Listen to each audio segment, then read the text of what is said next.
Hey y'all, I go by Nana. I just joining TikTok, but I have YouTube, Instagram, all the other social medias except for Telegram. Don't know if I'll get that yet. I'm feeling like no.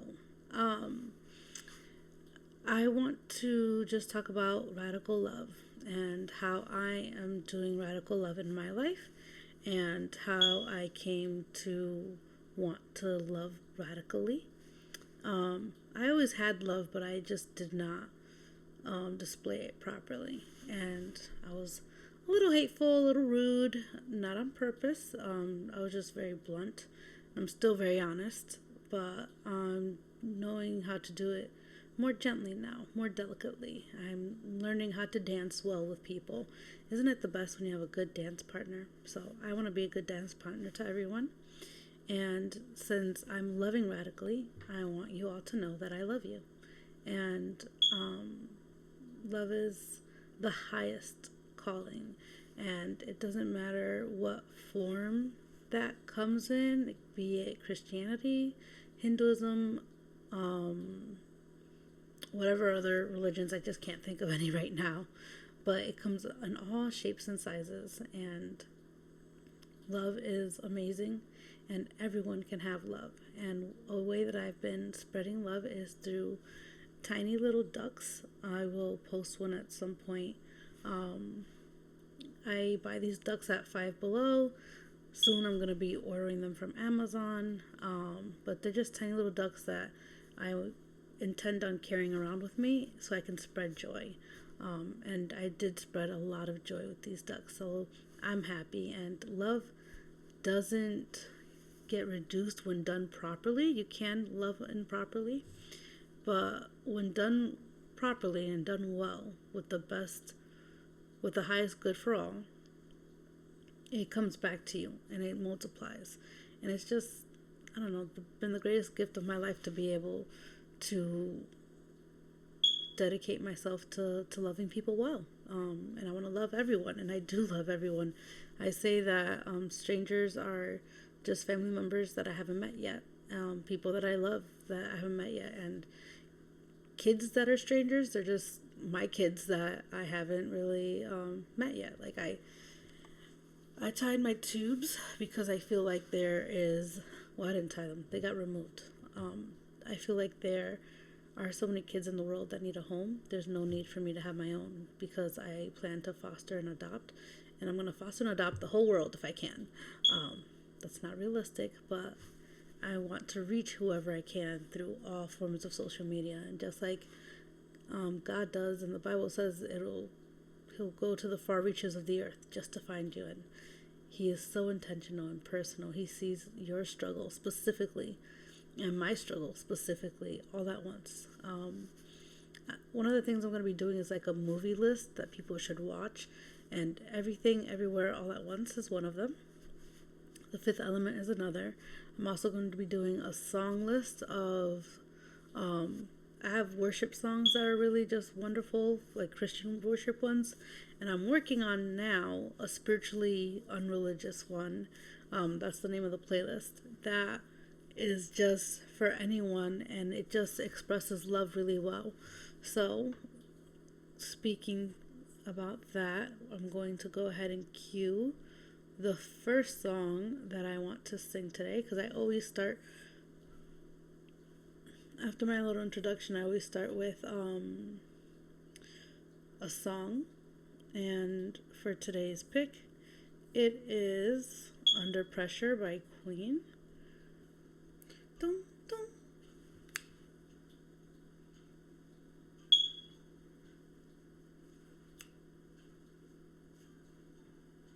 I always like to dance.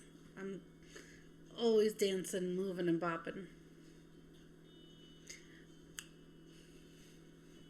Do my bop it, do my bop it. Pressure pushing down on me, pushing down on you. No man asks for. Under pressure that burns a building down, splits a family in two, puts people on the streets.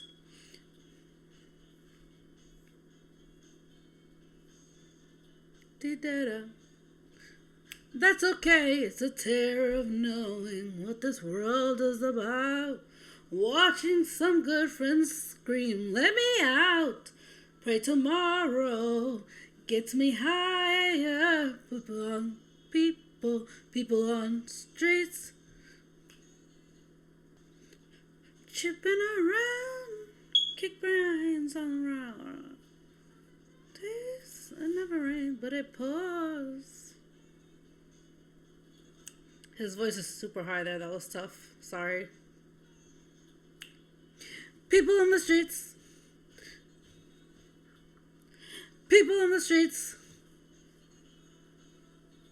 It's a terror of knowing what this world is about. Watching some good friends scream, let me out. Pray tomorrow gets me higher, higher, higher. Away from it all like a blind man. Sat on a fence, but it don't work. Keep coming up with love, but it's so slashed and torn. Why? Why?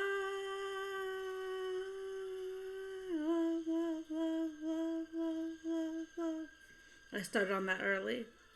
Insanity laughs under pressure. We're breaking. Can't we give ourselves one more chance? Why can't we give love that one more chance? Why can't we give love, give love, give love, give love, give love, give love, give love, give love? 'Cause love's such an old-fashioned word, and love dares you to care for the people on the edge of the night, and love dares you to change your way of caring about ourselves. This is our last dance. This is our last dance. This is ourselves. Under pressure. Under pressure. I got too into the song. Got a little loud there. I'm going to do my best to do better about that. So before we go on to the next song, I just want to talk a little bit about why I put this on the spiritually and religious list. It's because it's talking about loving radically. Love those people on the streets. One of my first real grown-up jobs was at a homeless shelter, and I really have a heart for the homeless. If there weren't like legal issues about it, I would just house all the homeless that I possibly could in my home. But there are things I have to do legally. I'm gonna work on a nonprofit to be able to do that. But yeah, I really love people well, and we should be caring about the people on the edge. The Bible talks about the widows and the orphans, and although there's men that are on the streets, they're not widows, but a lot of them are veterans. A lot of them fought for your right to be wherever you are, and my right to be talking right now. And they're just out there in the cold, in the streets, not cared for, not loved. It was wonderful. I saw someone that I suspect was homeless last night in the emergency room, and he was talking about someone at a restaurant that's normally really, really hateful, and he was like, and you know what, I made her laugh, and that's just, that's what I just try to do, just spread joy. And I have found in the homeless the most love possible. Like, when you're stripped with your things, you're left with the bare minimum, and when you're left with the bare minimum, you learn to be grateful for what you have. And when you get something that's not just the bare minimum, when you get more, when you get abundance, you really get gratitude. So I don't know if it's really part of the life cycle that everyone should be homeless at some point. I don't know. I'm unsituated right now. I don't even want to say homeless because I have a roof over my head. I can't even put myself at the same level of that as that struggle. But That's my dog. He's sleeping. Um, so yeah, I just want to love people very well, and one of the ways that I do that, I think I already mentioned the little tiny ducks. And spreading joy. It's free. It doesn't cost you anything. One of the sayings that I really like is something about being like a candle. Like if you light one candle, it doesn't take or diminish any light away from the first candle that lit the other candle. And that's what love is. Like you can just spread it and it doesn't take away your own love. Now it will hurt if you give love unwillingly and without joy. So don't do something that you don't want to do, because that is it's not going to come back. It's going to be painful. It always needs to be willing and joyfully. So that's the secret to success when it comes to getting love back in return. You just have to give it freely, and also respect boundaries. You have to love well. And I guess throughout this whole, journey, you'll see what loving well looks like, and what it doesn't look like, because I'm not perfect. I'm going to fail. So, and I'm going to show my failures as well, because I am going to be incredibly authentic as I can be on here without doing any damage, because I can be really authentic and do some damage. So I'm just going to say what's best for the highest good of all. Alright, so the next song I'm going to play is a Christian song. It's called Flowers. It's about struggles, and I heard about it from this wonderful person at a bookstore in South Carolina, and it just really resonated with what I'm going through, because I'm going through a whole lot right now. But even though I'm going through a whole lot, at the hotel that I was staying at in South Carolina, they were calling me Miss Happiness, like just spreading joy, and that's what really it's about. No matter your situation, just be able to spread joy and happiness. All right, so here's a struggle song. It's called Flowers by Samantha Ebert, and I'm gonna do my best not to break any ears. 'Cause the hillsides feel so far away. I wrote in my notebook that I've seen better days, the ones as of late. I can't bear the weight. The rain won't stop pouring out my window pane, and I haven't left my bedroom in 6 days. I wish something would change, 'cause I'm losing faith. So I brought it up in a desperate prayer. Lord, why are you keeping me here? Said to me, child, I'm planting seeds. I'm a good God and I have a plan. A water can, and someday you'll see that flowers grow in the valley. I'm struggling with the song. I'm barely getting by. I'll trust it's a season, knowing that you're by my side every step of the way. And I'll be okay. Brought up in a desperate prayer. Lord, why are you keeping me here? Then he said to me, child, I'm planting seeds. I'm a good God and I have a plan.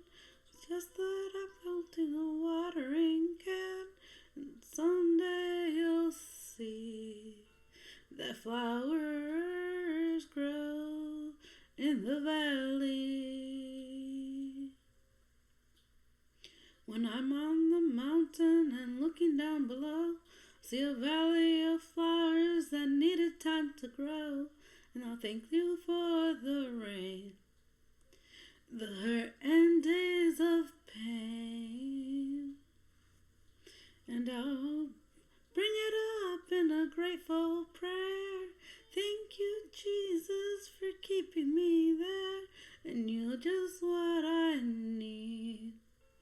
And now you planted seeds, 'cause you're a good God with a real good plan, and you hold my world in a watering can, so I can have peace.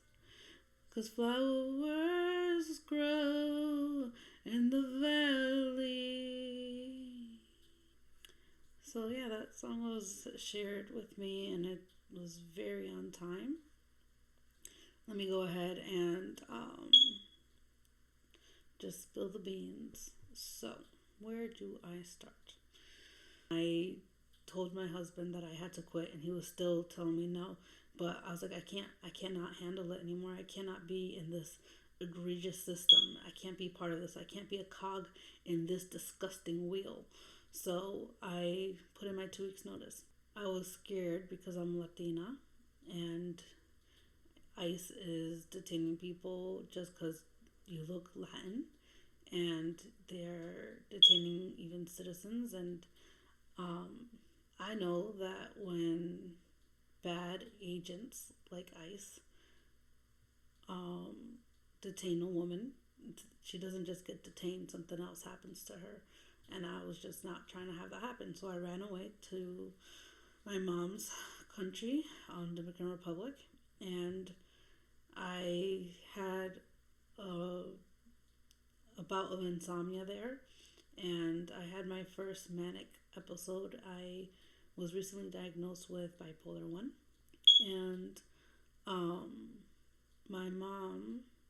my husband was there for a little bit.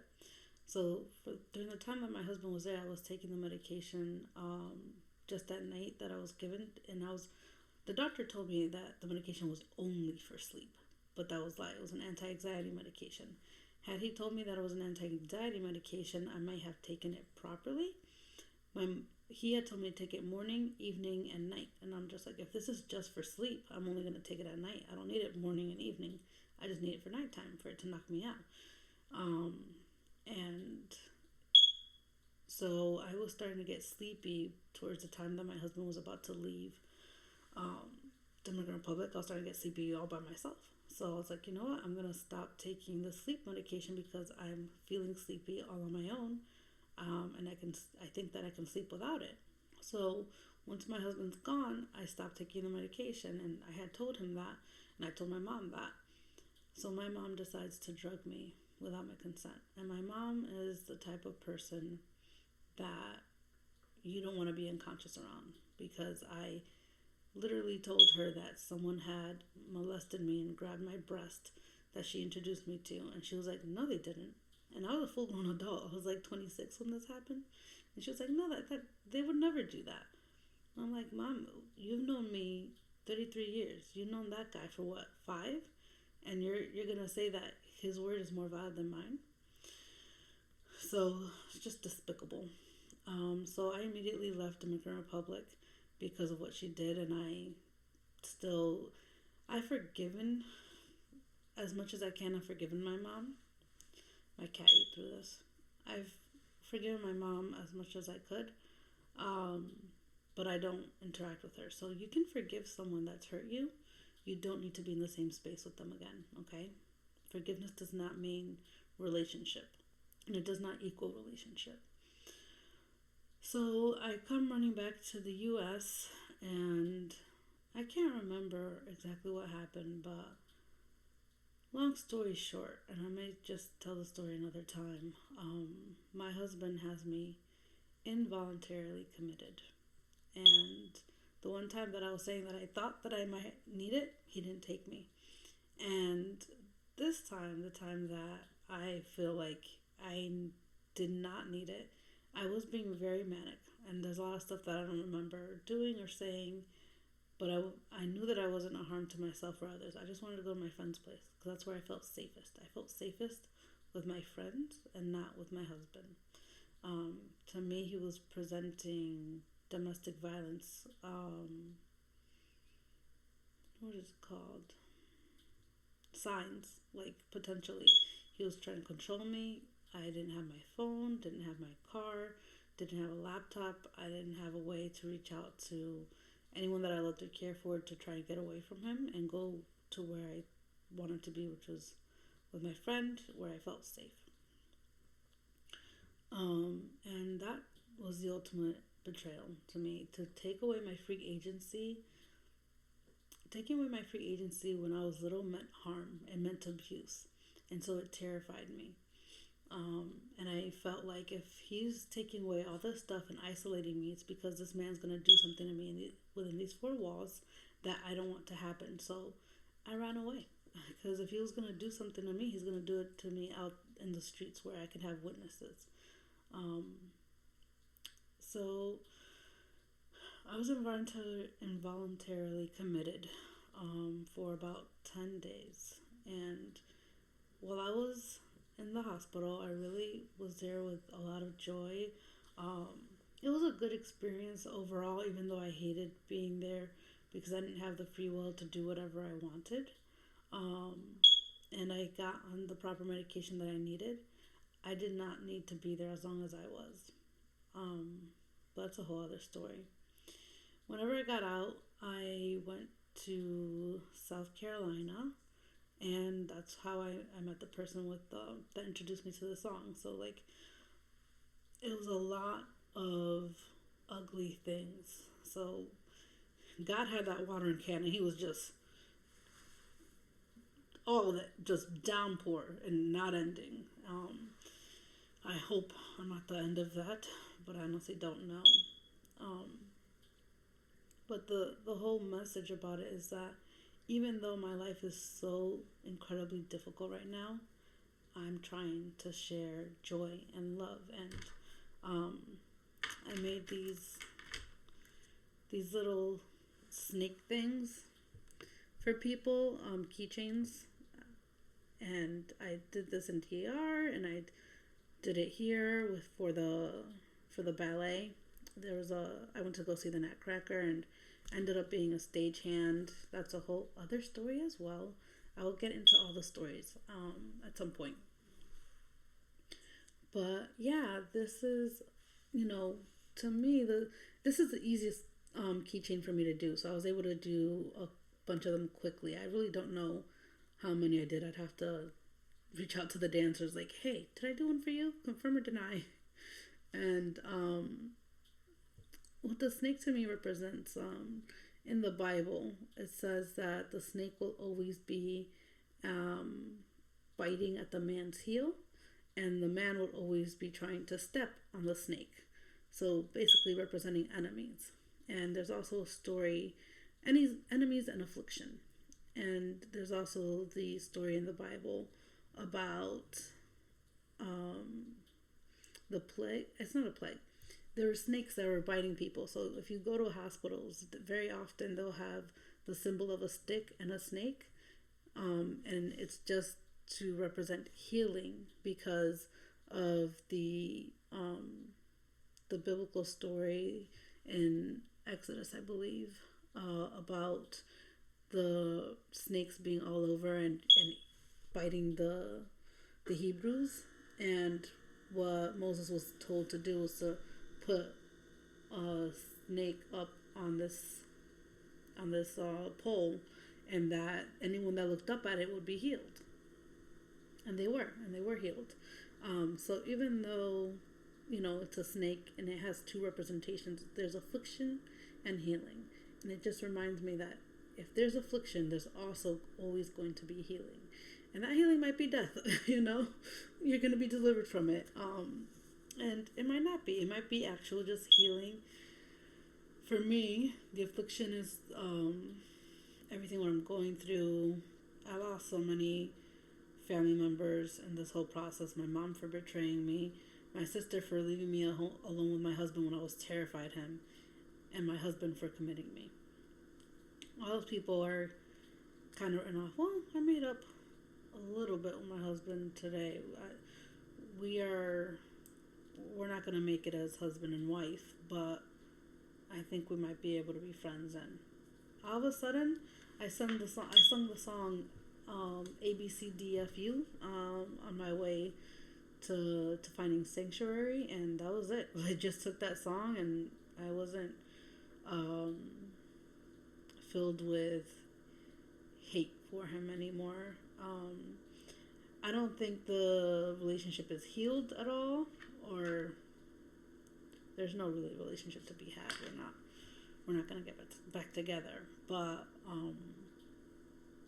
I was delivered from that hatred because I'm not meant to exist with hatred, because I want to be a being of love and of light and of joy. And I want to love well. And you can't love well with unforgiveness and hatred.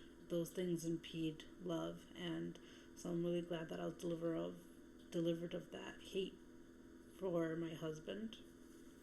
Still don't want him to be my husband anymore. But in the state that I'm coming from, you have to wait a whole year, which is the most ridiculous. It should be illegal to have to do that, because I legitimately was fearful of him, like domestic violence fearful.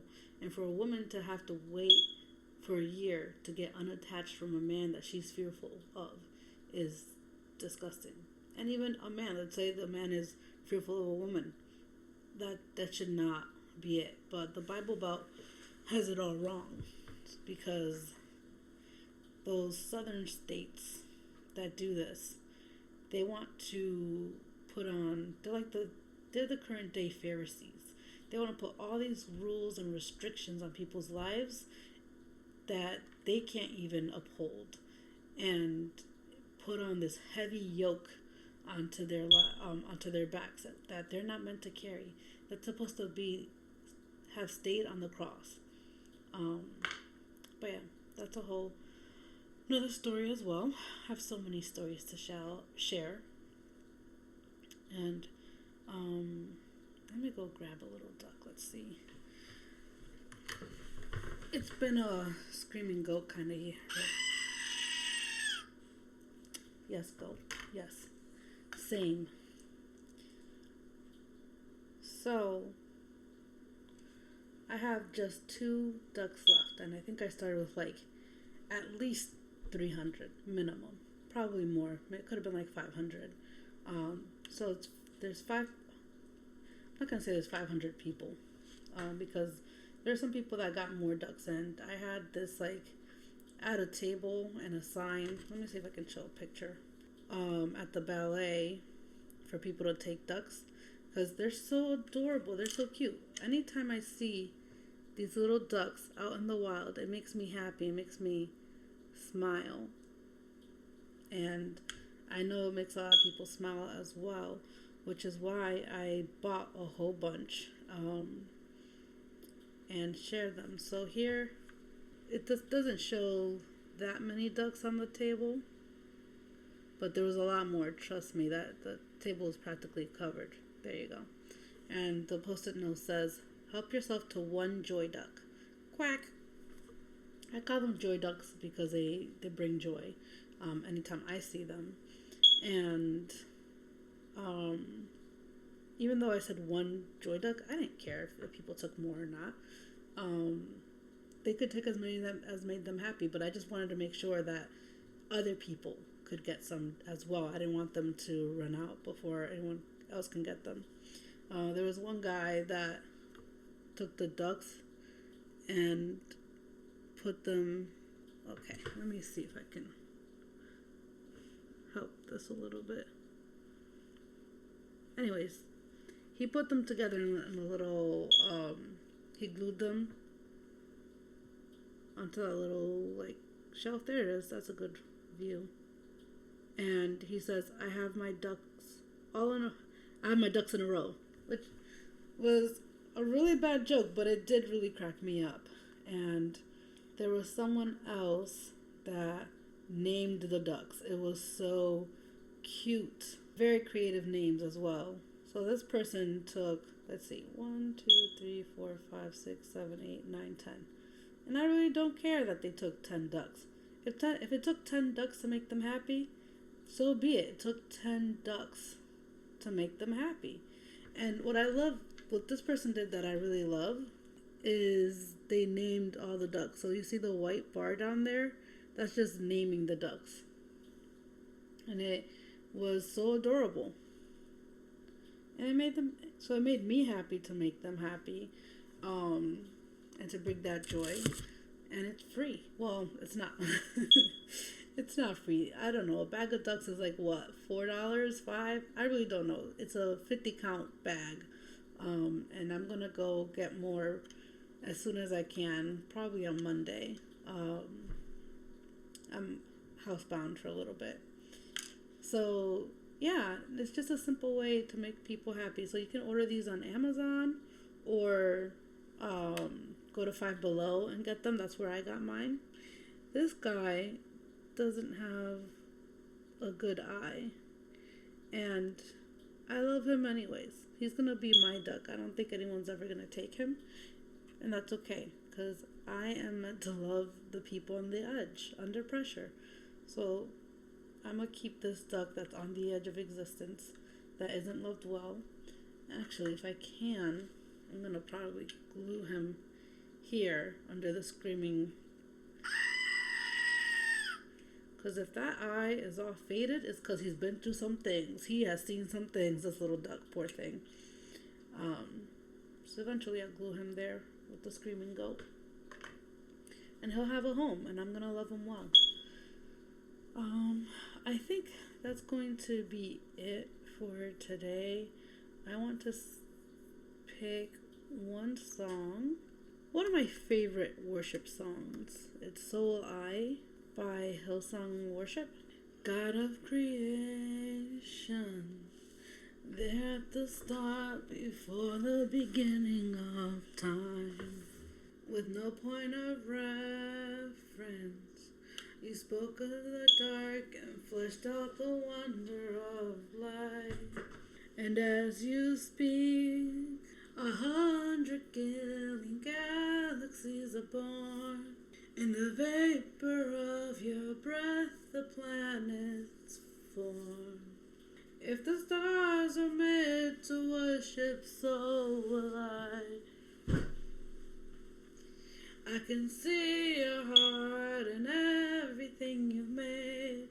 Every burning star, a signal fire of grace.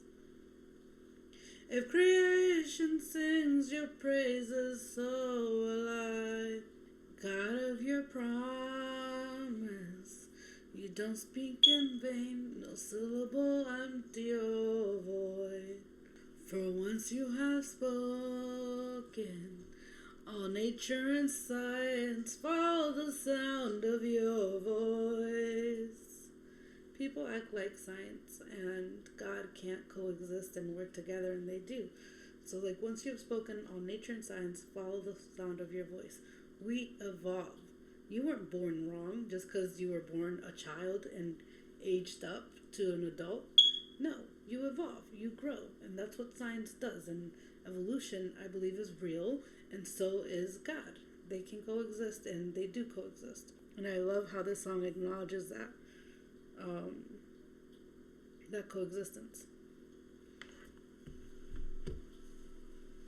And as you speak, 100 billion creatures catch your breath, evolving in pursuit of what you said. If it all reveals your nature, so will I. I can see your heart in everything you say. Every painted sky, a canvas of your grace. If creation still obeys you, so will I. So will I. So will I. If the stars are made to worship, so will I. If the mountains bow in reverence, so will I. If the oceans roar your greatness, so will I. For if everything exists to lift you high, so will I. If the wind goes where you send it, so will I. If the rocks cried out in silence, so will I. If the sum of all your praises still falls shy, then we'll sing again 100 billion times.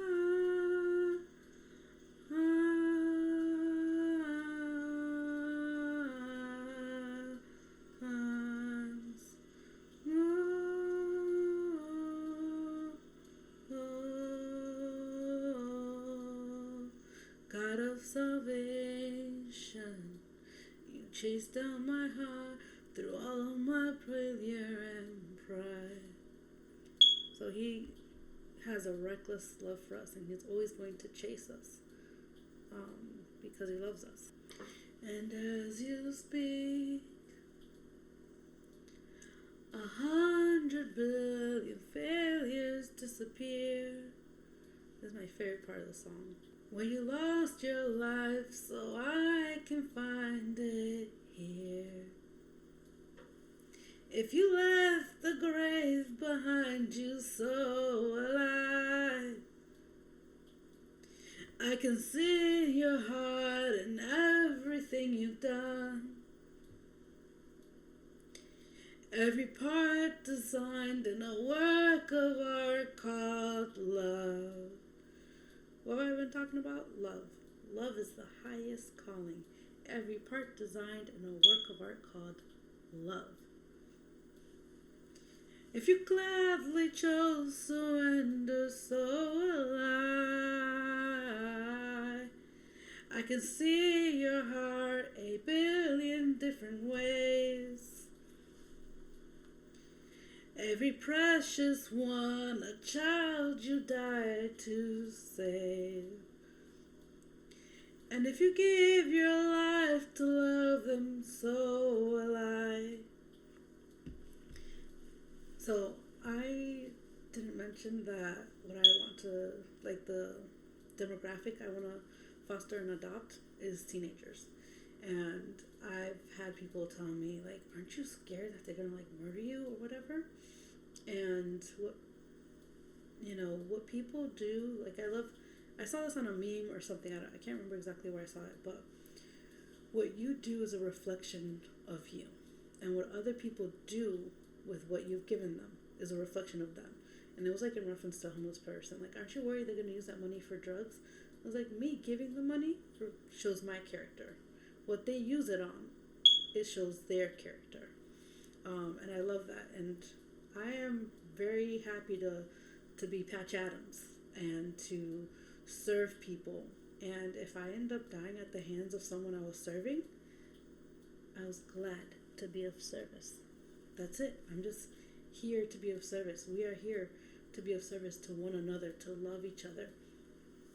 The word I is a word that I want to try and use sparingly, even though I just used it. Would like to switch over to we, and the we is anyone that does good and loves well. So we are meant to do life in community. Social cultures have it right. The independent cultures, like American culture, that's not how we're meant to live. No one does anything alone. Even the person that really says, like, I'm a self-made billionaire.